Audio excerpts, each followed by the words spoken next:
watching the game in the studio just before coming back to you. There's a bit of excitement in here as well. Just before coming back to you. There's a bit of excitement in here as well. Whoa! I told you it was going to be 2-1. I just didn't know. Mystic Michael was rather pleased with Liverpool's last-minute winner. Yeah, I don't often get excited. I certainly don't often. Last-minute winner. Yeah, I don't often get excited. I certainly don't often run anymore. How's your hamstring after that? We were a bit worried, lads, weren't we? You two were firmly planted to the spot there, weren't you? Oh, dear. That's just one could have predicted that. Yeah. It was unbelievable. What a finish to the game. I mean, Darwin Nunez, I think he could rightly feel a little bit of grief for hardly playing at all. I mean, they've played virtually everyone else, every other attacking option. And he's hardly played, but when he got a chance, wow, did he grab it? And he's hardly played, but when he got a chance, wow, did he grab it? What adrenaline. The good news is Michael's hamstrings are fine. As we go live to St James's Park, Andy Robertson waiting to talk to us. What was it like to play in at the end? What was that like, the adrenaline rush when Darwin Nunez... What was it like to play in the rush when Darwin Nunez scores that second goal? Yeah, unbelievable. You know, obviously, I think a lot of people would have wrote us off at half-time, being down under pressure. They were winning all the 50-50s, but, you know, slowly under pressure, they were winning all the 50-50s, but... You know, slowly but surely at half-time we started to believe in ourselves. We looked around the changing room, we seen the quality we had, and, you know, we probably dipped into what happened here last season. I think we went 2-0 up, they got Nick Pope set off, and then second half they probably dominated us, but luckily we had the 2-goal cushion. So we had to dip into that, we had to flip that. We knew we had the quality, we started keeping the ball well, and all we needed was one chance, and luckily we got two. I mean, what characters does it show from the group? Everyone, all those substitutes that came on, obviously Darwin Nunez as well. Yeah, unbelievable. You know, I think that was a message at half-time. We were going to need every sub in there, you know, to be so ready to come onto the pitch. And, yeah, we needed the lads that were on the park. So ready to come onto the pitch. And, yeah, we needed the lads that were on the park. So, look, Darwin came on and, you know, he caused these things. And they produced it today. They certainly did. What a day. What a game. And, in fact, all three have thrown up stories on this Sunday. It all began on Friday, of course, with Mauricio Pochettino unbeaten as Spurs boss. Arsenal dropping points. Hoglu unbeaten. Arsenal dropping points. Everton 3 defeats without scoring a single goal at the start of the season. Manchester United 2 down inside 10 minutes, winning 3-2.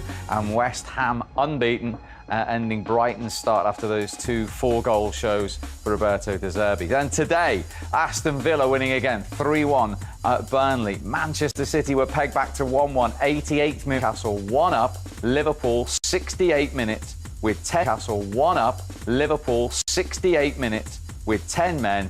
Darwin Nunez with both goals, including a 94-minute winner. So 3 games in, and already we only have one team with a 100% record. No prizes for guessing who that is. The reigning champions and treble winners Manchester City have 9 out of 9. West Ham, Spurs, Liverpool and Arsenal have 7. And as I say, unfortunately for Everton, all 3, Luton, Burnley and Sheffield United also yet to get a point on the board. But as you can see, Luton and Burnley, the newly promoted teams, have only played twice. Well, I think we need to lie down after that. Darwin Nunez thought he grabbed what was an incredible point, but then it got even better for Liverpool. The Uruguayan with his second, making sure the away team grabbed all 3. Before we get to the goal and indeed the red card, Trent Alexander-Arnold has been right at the centre of that first half. This is 5 minutes 4 seconds in, Michael. Yellow card. Yeah, well, I've got no problem with the yellow card for throwing the ball away, but I wish the referee had just give a foul. This is a definite foul. I mean, he gets bundled over off the pitch. He slides about 6 yards off the pitch and doesn't even get a foul for it. So that would have avoided the yellow card straight away. However, once he didn't give the foul, you can't show dissent like that. You can't throw the ball away. So I agree in a roundabout way with the yellow, and then he gets very, very lucky. 36 seconds later, Les. Could this easily, should it have been another yellow? Well, the truth is, if you look at that as an incident on its own, if he hasn't been booked before, he gets booked for that. Incident on its own, if he hasn't been booked before, he gets booked for that. 1,000,000,000% he gets booked for that because of the way the rules are.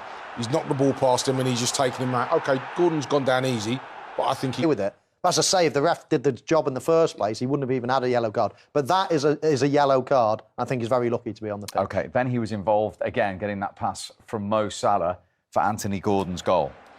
Yeah, ball into... It wasn't a great ball from Mo Salah into Trent, but Anthony Gordon, who I think has started the game unbelievably well, and gets on the end of it, goes through, and ends up scoring a really, really good goal. Yeah, just his second Premier League goal for Newcastle. Lifelong Everton fan, just to rub it in as well. Yeah, absolutely. Well, let's have a look at the goal in a little bit more detail.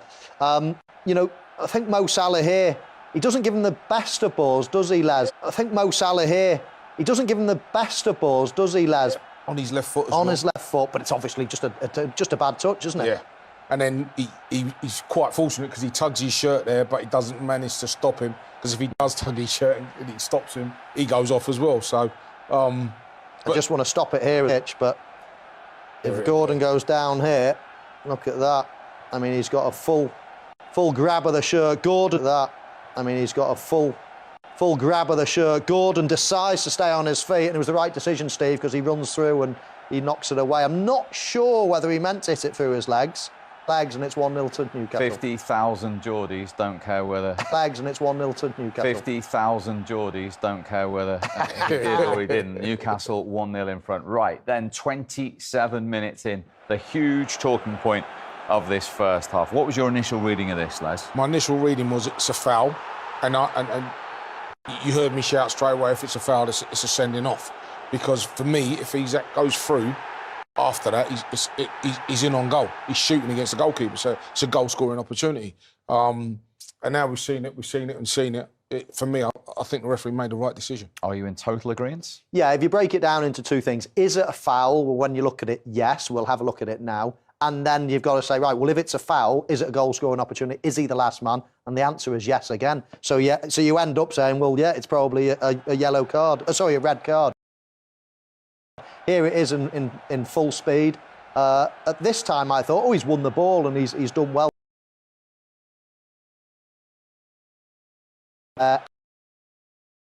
And then he wins it. And there's an even better clip. I think this last clip is even more clear, let's say. This is the one that shows it really, really well. So we'll just look at it in this time first, and then we'll probably just have a little look back. But you see here, watch Virgil van Dijk, right foot, colliding with Isaac's right foot there, and then he wins the ball. If we just take it back a little bit, I'm sure people saw it first time, but that's the momentum, isn't it, there, yeah. Les? And that's it. He gets the clip there, and Les? And that's it. He gets the clip there, and normally, we give referees a bit of stick because they don't get decisions right. I think he's got the decision absolutely bang on, and I think he deserves credit for making the... John Brooks. And like I said, when I saw it first time round, I thought... John Brooks. And like I said, when I saw it first time round, I thought... And, you've been in this situation loads of times yourself where the only way the person can get the ball is if they go through you first. And that's what it looked like from where I was... We're spot on. And like I said, if he doesn't get tackled, he's through on goal and it's spot on. And like I said, if he doesn't get tackled, he's through on goal and it's scoring up. Yeah, absolutely. I think this is going to split opinion throughout the world whether this is a red or not. But I think you can quite clearly see a good fraction of a second beforehand, then he just goes through Isaac before he gets the ball. If he uses his body and pushes him like this or something else, but to actually bring him down with your foot, you're running the risk. And I say through gritted teeth, I think it's the right decision. OK, Virgil van Dijk's first red card for Liverpool leaves them with 10 men. Ironically, it leaves Trent Alexander-Arnold with the captain's armband. It left Eddie Howe elated, Jurgen Klopp frustrated, but there is still only one goal in it. What an extraordinary game. We're going to break with convention and do the player of the match at the start. I know Darwin doesn't speak any English, but Alison, you're going to, as well as be goalkeeper, you're going to be translator. Mm-hmm. Just ask him before he goes how extraordinary a day that was for him and what it means to be Liverpool's hero. Foi grande dia, extraordinário dia para ti e como tu te sente aí por ter sido o homem da partida nesse jogo. La verdad que me siento muy bien, muy contento por el equipo, por la entrega de mis compañeros. La verdad que lo hicieron muy bien después de la expulsión de Berg. Quedamos con 10 jugadores y es muy difícil mantener un partido y cuando vas perdiendo 1-0. La verdad que supimos tener cabeza y controlar el juego y la verdad que estoy muy feliz, muy satisfecho por el trabajo que vengo haciendo y la verdad que felicitar a mis compañeros.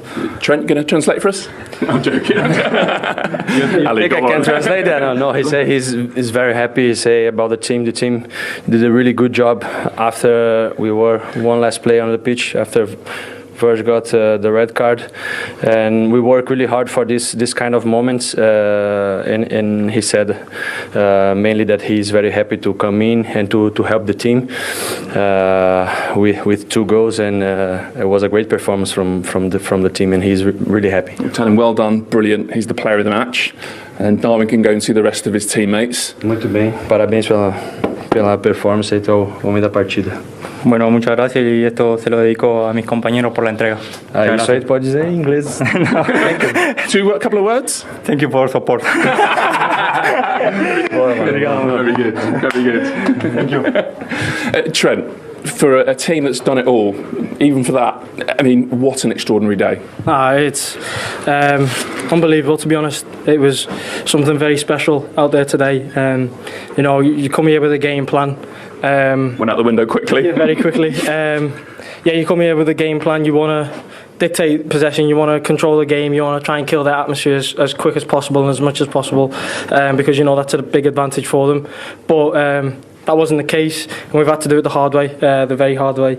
And I think we have made it difficult, but out there we dug deep, we all pulled in together. It was something for the ages, to be honest. One of our best performances since the manager's come in, and we've had some outstanding performances as a team, as individuals, but I think we'll look back on this game as something very, very special. Alisson, within the group, do you just feel like only Liverpool can do things like that? Yeah, you cannot take Liverpool underestimated even in a game like that, but to be honest, even when we play against them here last season, they had 1 player sent off, and was really hard to play against 10 men. When you play as a unit, you can do so many things on the pitch. You can make the pitch be smaller. With the quality that we have in the team, we can do so many things. And we said in the changing room in the halftime that we should believe we're going to have chances, and we should believe that we are capable of doing something here tonight. And we did it. I think this is on the history among so many games that we play, so many. Just behind Barcelona, something like that? Yeah, something like that. I think that game, no comparison. But this one is one of a kind. And right towards the end, I think it was perhaps an injury time, you're in the corner and you just let out such an outpouring of emotion. What's going through your mind there? The first half an hour, perhaps? How difficult it is. I think you dig together as a team. I mean, it sounds strange, but almost going down to 10 men, it brings the team tighter and closer together. It makes you stronger, and you have to do the extra yards. You have to fill in the gaps. You can't switch off, and we've all pulled together. Like Ali said, we spoke at half time about the belief that we had for what we wanted to do. And did you genuinely believe? I mean, you don't genuinely believe you're going to win the game, but if you stick together, you've got chances. And I think the mentality at half time is, you're not coming out here and you're not trying to score 2 goals straight away. You want to hang into the last 10-15 minutes, give yourself a chance, and know that they'll get tired as well, and you'll hit them on the counter. And I think we've executed that game plan. We changed, and the lads that came on, outstanding. Jarrell Kwanzaa, absolutely phenomenal in his first game for us, coming on in an atmosphere and an environment like this is extraordinary, and to hold his own in the way he's performed is outstanding. Everyone, Darwin, Harvey, everyone that came on was outstanding. Just at the start, after the booking, which perhaps you're a bit unlucky with, your heart must have been in your mouth when you pull back Anthony Gordon. Them things, it's always difficult, especially when you're away from home. They can go against you, and it was a bit of a mistake from me, and I didn't help with the crowd on top of of me and the team. And you just tell for people, because very few people have that experience where a really vociferous crowd like that gets on top of you and you make a mistake. How hard is it then to steady yourself? Oh, it is, of course, but luckily me and the team are experienced in these things. We've played in difficult environments, we've played in difficult games, difficult situations, and we've been able to pull through. So we knew deep down that we had a chance to carry on and go and perform. Of course, concede the goal. We got a man sent off, but deep down we always believed we could leave with a result. And to leave here with 3 points is a good thing and a very, very difficult thing, but to do it in the way that we did was something that we'll be very proud of, and we'll look back on this game with fond memories. And lastly, Alex, your most ever saves in a Premier League game, were you just thinking, if I can keep my team in it, keep it to 1-0, then perhaps we can do something extraordinary? Was that many? I'll tell you what the best one was that sticks in my mind. There was one from Almiron, I think, at 1-0. Yeah, I remember that one. That one was really good. I'm here for that.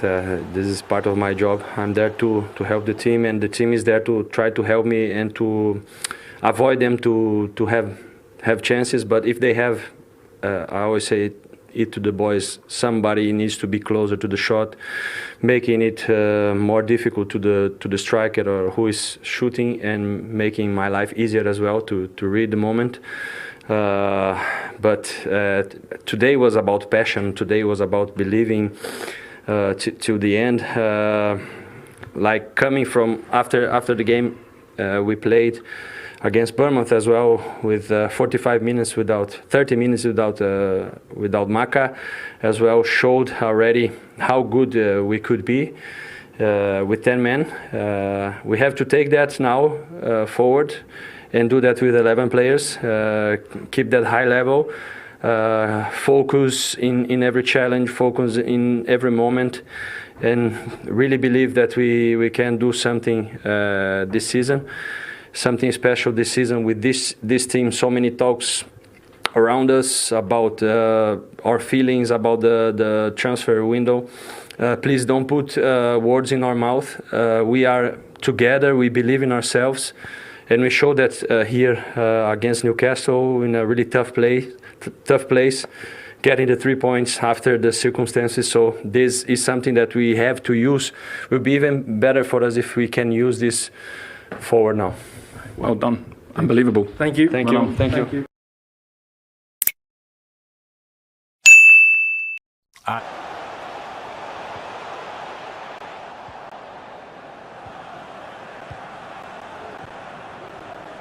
Marcelo Brozovic. La balle vers Barella. Et la passe est complètement ratée. Gundogan.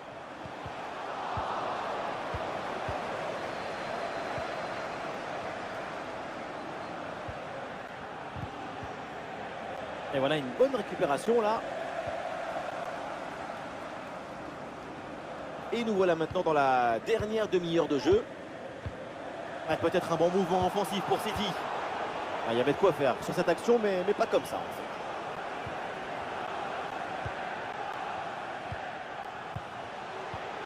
Romelu Lukaku. Dumfries à la réception. Nicolo Barella avec le ballon. Il faut